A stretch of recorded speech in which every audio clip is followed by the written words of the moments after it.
We live in the age where the great art of waiting in line to buy a movie ticket has become obsolete.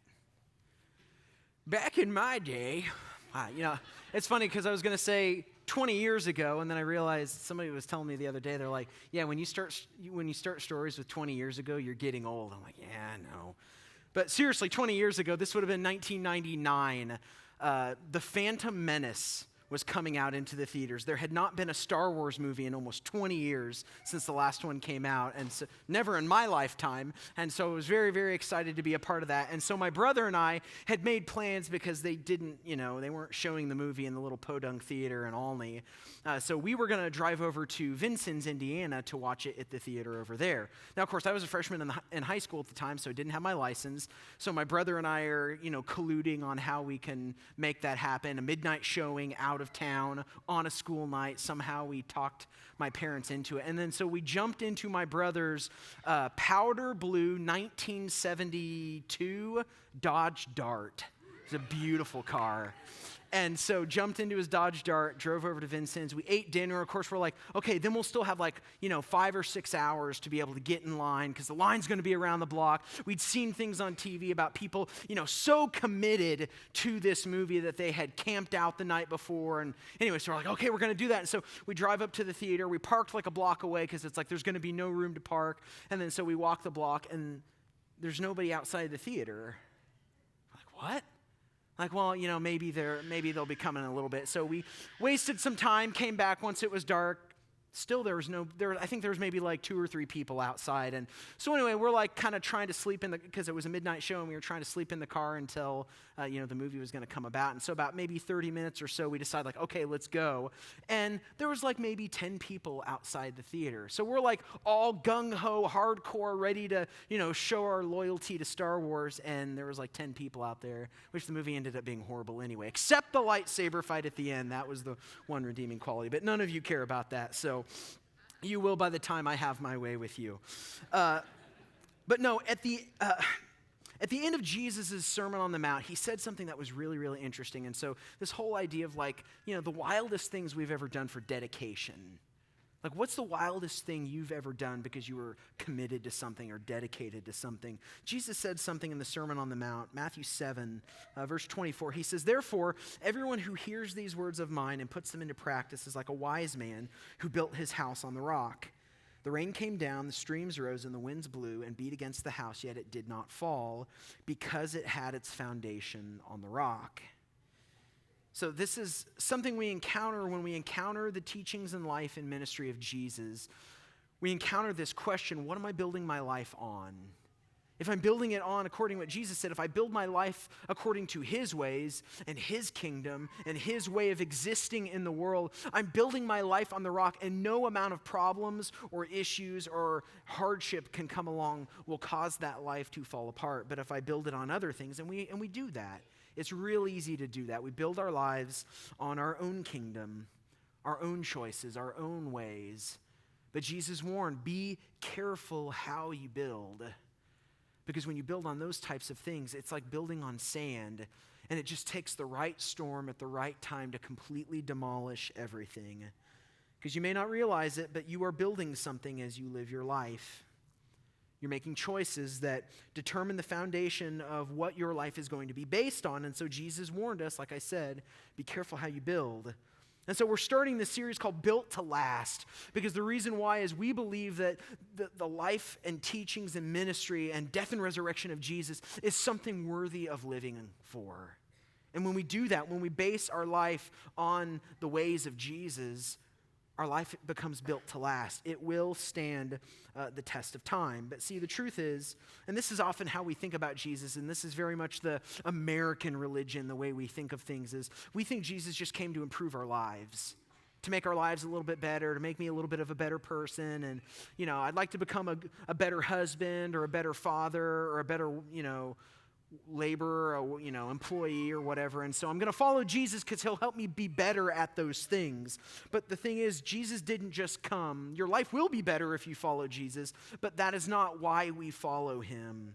See, Jesus didn't come to just improve our lives. He came to transform our lives, to actually prepare us for another life, another kingdom. Colossians 1:13 says this, "For he has rescued us from the dominion of darkness and has brought us into the kingdom of the Son he loves, in whom we have redemption, the forgiveness of sins." See, when our citizenship transfers to the kingdom of God, our loyalties have to switch as well. And historically, this has caused all kinds of problems for followers of Jesus, because Jesus talked about, as we'll see in the text I'm going to look at today, Jesus talked about loyalty a lot. He challenged the things we valued, the hierarchy of things we consider important, and he said that to enter into the kingdom of God, to fully live in the type of world that God is calling us to live in and be a part of and to see come into this world on earth as it is in heaven, as the prayer goes, that means challenging our value systems. It means turning it upside down and inside out, and everything we thought was important suddenly isn't, and the things we thought in this world don't matter actually have the highest importance. And so today I want to talk about two passages, one from Matthew's gospel and one from Luke's gospel, when Jesus said probably one of the most shocking things I've ever heard him say in the gospels in his ministry. It will unsettle you a little bit, I guarantee it. Scholars have grappled with this for centuries, and we're going to try to unpack it a little bit and see how it applies to our lives. First text is found in Matthew 10, verse 34. Jesus says, "Do not suppose that I have come to bring peace to the earth." Wait, what? I did not come to bring peace, but a sword. Now, is this the same Jesus we're talking about, little 8-pound, 6-ounce baby Jesus who, peace on earth, goodwill toward men, that we celebrate at Christmas? I thought Jesus came to bring peace on the earth, but he says, no, I've not come to bring peace, but a sword. For I have come to turn a man against his father, a daughter against her mother, a daughter-in-law against her mother-in-law. A man's enemies will be the members of his own household. Anyone who loves their father or mother more than me is not worthy of me. Anyone who loves their son or daughter more than me is not worthy of me. Whoever does not take up their cross and follow me is not worthy of me. Whoever finds their life will lose it, and whoever loses their life for my sake will find it. Now, like I said, these are some of the most disturbing words I've ever heard Jesus say. You can read this, and out of the window goes the idea that Jesus came where we can all just love each other and hold hands and sing Kumbaya and have our nice little peaceful, safe, comfortable lives. No, Jesus came to bring a kingdom, and that kingdom will bring division, and it will challenge, and it will disturb, and it will draw lines in the sand, and to drive his point home further, he actually quotes from a well-known prophecy, would have been to the Jews, from Micah chapter 7. This is what the prophecy says, Micah 7, verse 4. "The day God visits you has come." Those are disturbing words. The day God visits you has come. The day your watchmen sound the alarm. Now is the time of your confusion. Do not trust a neighbor. Put no confidence in a friend. Even with the woman who lies in your embrace, guard your lips. Guard the words of your lips. For a son dishonors his father. A daughter rises up against her mother. A daughter-in-law against her mother-in-law. A man's enemies are the members of his own household. But as for me, I watch and hope for the Lord. I wait for God, my Savior. My God will hear me. Now, of course, some of you are scratching your heads and thinking, wait, no, okay, so was Jesus saying that fighting with your in-laws is a sign of the end times? Because if so, Maranatha, come Lord Jesus, come as soon as possible. If fighting with family is a sign of God doing a new thing, he must be doing miracles in my life, because that is what I feel like all I do. Because some of you don't have a good relationship with your family, and maybe you never have. Maybe that was part of your upbringing, or maybe it was good growing up, but then in adulthood it soured somehow because of things. Some of it maybe because of actions you took Or maybe it was something completely out of your control, but the relationship has maybe soured in some ways.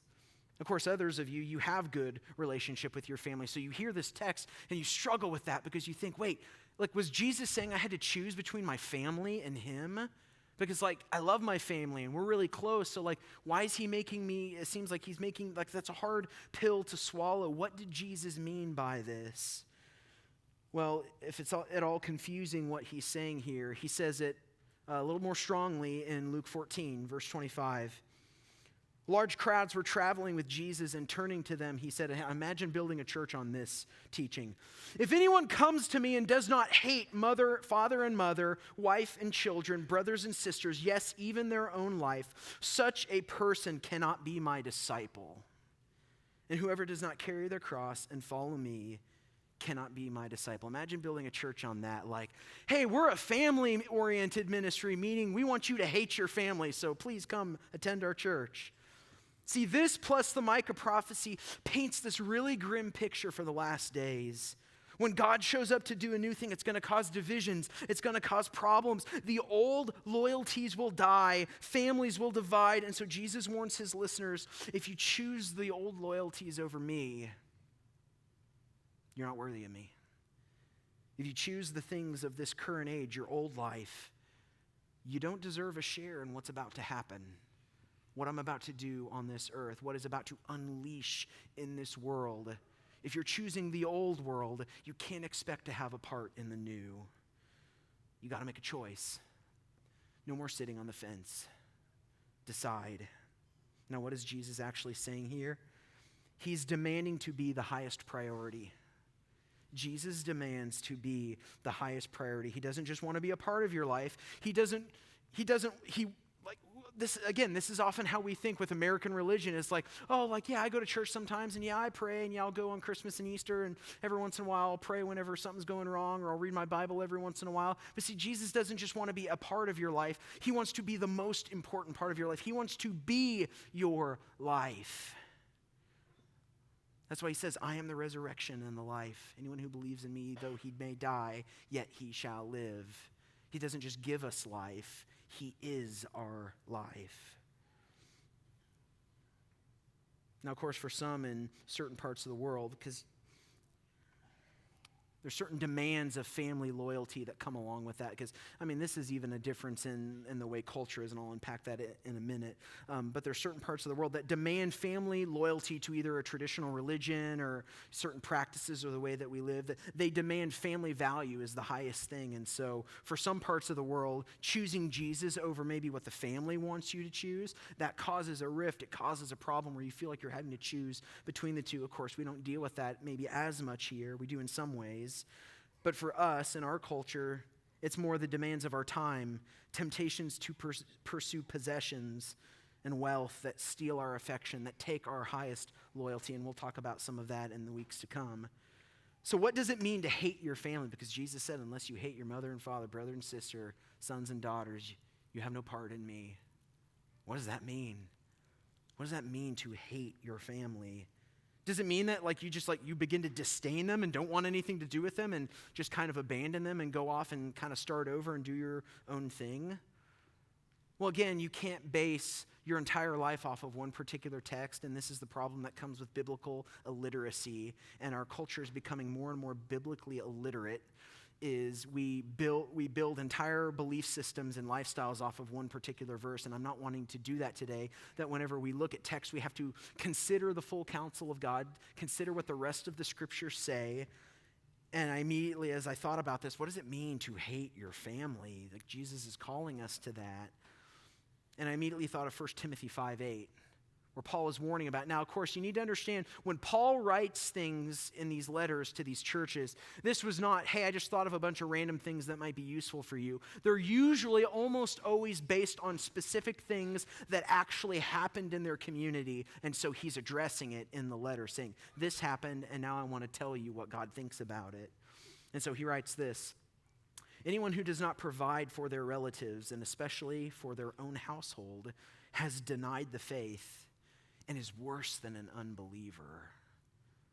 Now, how do you jive that with what Jesus said. Jesus said, hate your family. Now he says, if you abandon your family, if you do not take care of them, you not only denied the faith, but you're actually worse than an unbeliever is, because even unbelievers care about their families and try to provide for them. Clearly, Jesus wasn't teaching that we abandon our families to follow after him. And unfortunately, in church history, that has happened, where people feel like they received a call from God and they feel like they're supposed to divorce their wife or leave their wife and children and leave them to fend for themselves, and they go off and serve the Lord overseas or, traveling ministries or whatever. And they end up imploding their most important ministry, which is their family, by doing so. So what does Jesus mean when he says, hate your family? Well, see, one thing you need to understand is in the ancient Near East, families were very tribal, very clan-oriented. And what I mean by that is, you got to track with me on this for a second, because it's hard for us to sometimes to step out of our cultural context to see and understand an idea from another perspective. I know that empathy can sometimes be hard because we tend to only think of things through our own lens. But see, we live in a very thoroughly modern, really postmodern, Western mindset. And the biggest value of the Western mindset is the freedom and liberty of the individual. Meaning that it's about my happiness and what I want and what's best for me. And we even do that in our own families, like, hey, I may not agree with what my brother's doing, but hey, I want him to be happy, and so he can do whatever he wants. But see, in an Eastern context, and of course Jesus grew up in a Near Eastern context, personal liberty and that type of thing about the individual was not an idea. See, in Eastern context, and still in, many cultures in the East today, Asian cultures and things like that, it's about the community. It's about the group as a whole, meaning that the things that I do reflect on the group, whether it's my family, whether it's the town I live in, whether it's, my particular people group if it's small enough.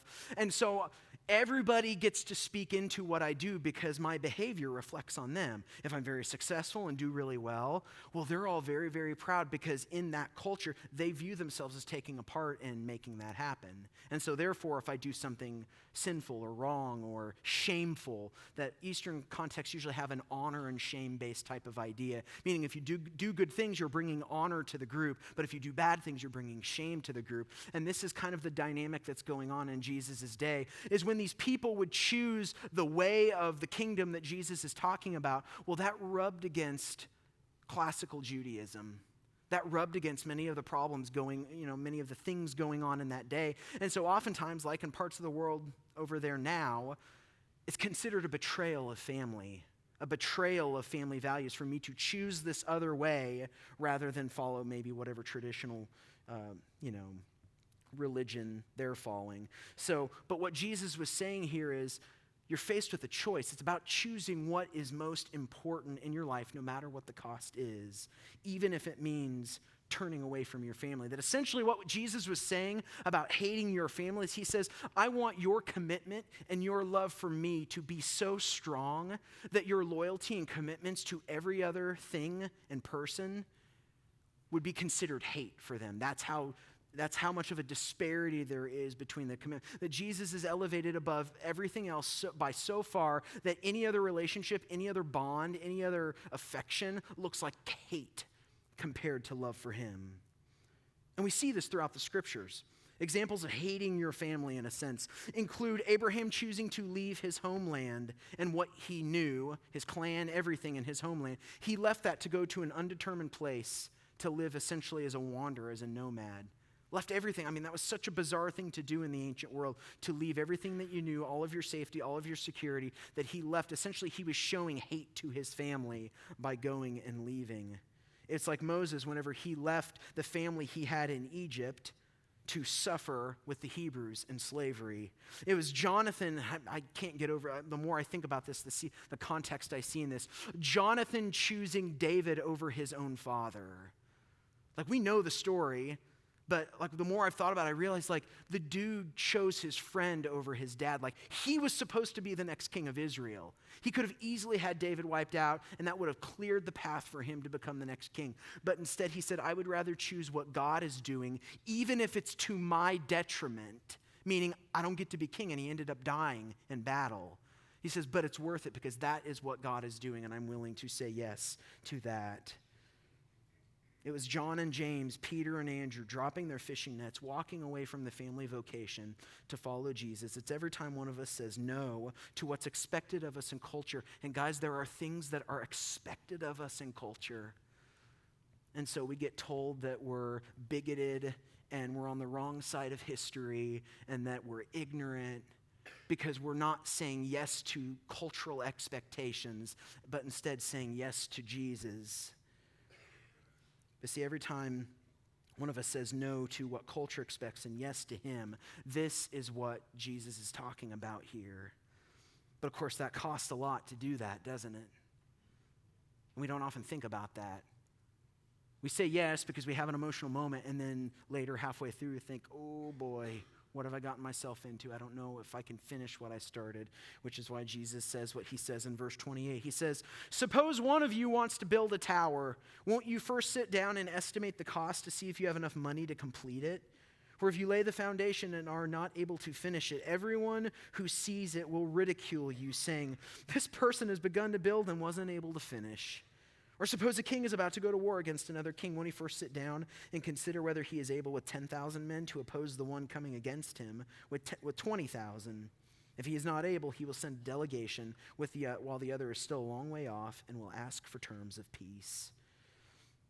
Now, it would have been impossible for Jesus' listeners to hear this analogy and not immediately go to their to hear an example of kings going to war and fighting each other, for them to hear this example and not immediately go to their current political predicament, which was Roman occupation.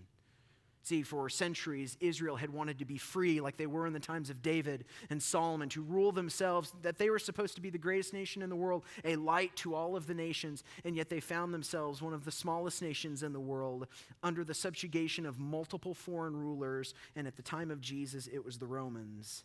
And so any talk of overthrowing the Romans meant going up against a military force many times larger than their own, a war they could not possibly win. And so Jesus' words about counting the cost were meant to hit on multiple levels, that it was not just about a personal cost, an individual personal assessment of whether I can do something, but Jesus was also challenging their worldly ambitions, because he was offering a different type of kingdom, a different type of freedom, a different type of life. And he was letting them know there is a cost that comes along with this life, this kingdom, this way of living that you are being called into. And I don't know if you are willing to pay it yet. You need to consider whether you are ready before you respond. And so he ends it with verse 33. It says, in the same way, those of you who do not give up everything you have cannot be my disciples. That's extreme. Now, of course, this wasn't just about material possessions, though I do think it was about material possessions too, because the truth is, and I think our culture needs to hear this, I need to hear this, that oftentimes we get caught up in the game of making more money and making for myself a more comfortable and more safe life, and I think that that is what life is about, and that if I can just secure that, and then I'll finally be happy, I'll finally be fulfilled, I'll finally have everything for the reason why I have been created. But the truth is, that is a lie built on smoke and mirrors. It cannot deliver on that promise, and you will find yourself at the end of your life disappointed and unfulfilled if you base your life on that. And so Jesus is pointing to something longer, more eternal, lasting. And he's saying, are you building your life on that, or are you building your life on the sand? See, he's challenging them not just from a personal perspective, but from a political and national perspective. They had all these political and national ambitions. They had all of these religious and all this religious and spiritual pride, thinking if we can just get things the way they used to be, the way we want them to be, then we'll be happy, even though they fell apart for a reason in the first place. See, what Jesus is really saying is he's asking them to count the cost before your life is lost.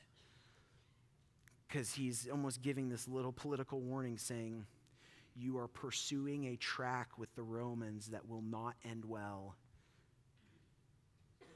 In fact, he even predicts it later in Matthew 23. He says, the day is coming when you will see the city of David surrounded by armies, and I tell you the truth, they will not leave one stone on top of another. He says, you think you're going to find freedom through military victory, but he's like, but you won't. You're going to only find it through me. I'm the only one who can give you freedom, true freedom that will last. And it was true. 40 years later, General Titus rolls in with the Roman army, razes Jerusalem to the ground, destroys the temple, destroys the city, and Second Temple Judaism ceased to be. Judaism in that form ceased to be forever. Because it's easy to say you're going to do something, but it's much different to actually do it. Case in point, I've always wanted to run a marathon. Anybody else in the room have marathon ambitions? I've always had that in my mind because if you know my story, I was an overweight kid in high school and started running whenever I was 15, because I wanted to lose weight, and I did. And so for 20 years now, again, there's that 20-year story. For 20 years, I've always wanted to run a marathon. I'm thinking, man, that'd be so cool to do that. But then I started to find out what happens to you when you run a marathon. And, oh boy, I don't know if I'm up for that.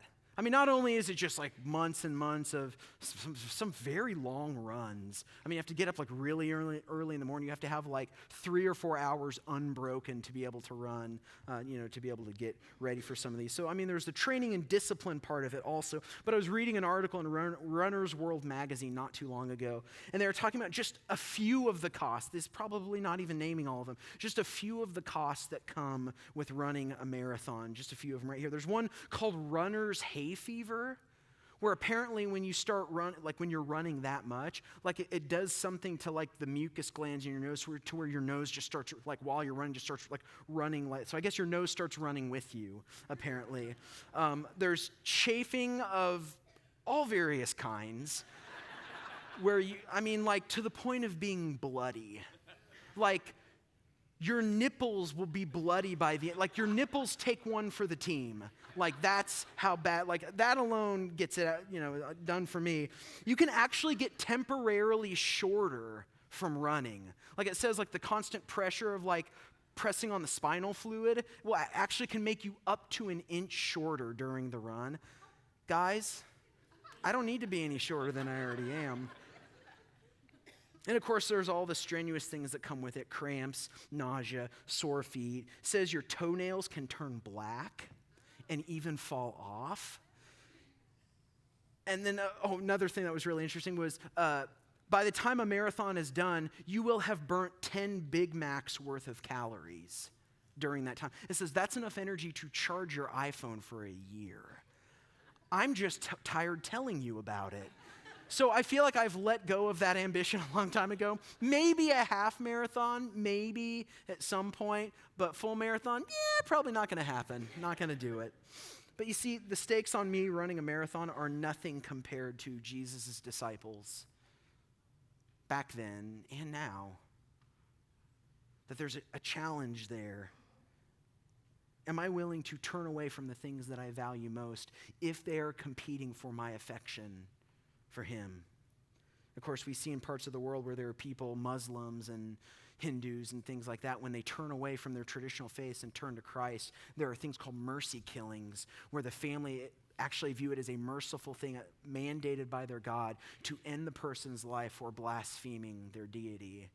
And then, of course, there are shunnings as well, where they turn away and say, basically, we're not going to actually kill you, but you are as good as dead to us because you have turned away from the family faith. Actually, something that happened, because I've actually seen similar things, maybe not to the point of shunnings or mercy killings, but similar family issues. Even here is people not even leaving a different religion, but literally just leaving a different tradition in Christianity. Like, I remember there was 6 or 7 years ago, I went on a mission trip to Honduras, and there was a girl who came on the trip, not from our community, not a part of our church. Someone had invited her to come. And I remember by the end of the trip, God had just been reading her mail the whole trip. Like, it was just moving in her life. And she ended up, whenever we had like our little beach day at the end of the trip, just to kind of relax and decompress, she wanted to get baptized in the ocean, like on the beach. Like, God had done such a thing in her, she wanted to get baptized. Now, because of her tradition, like, she told me later, she's terrified about telling her parents,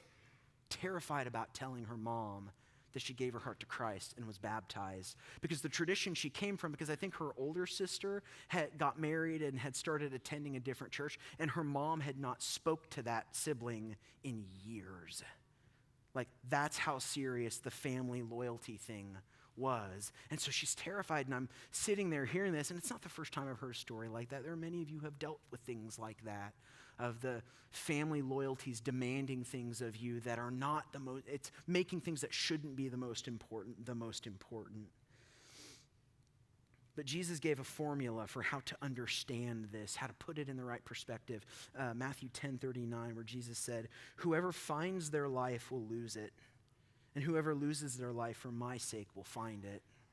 Translation of what he's saying there is, whoever finds their life, like spiritually in me, in Christ, is most likely going to lose it socially, financially, some parts of the world, even physically. And in the same way, whoever loses it in those ways, if you lose it physically, socially, financially, whatever, you're going to find it spiritually. You will be found to be in me if you're willing to pay that cost. He said, essentially, you can't choose Jesus and then expect to remain on friendly terms with the world.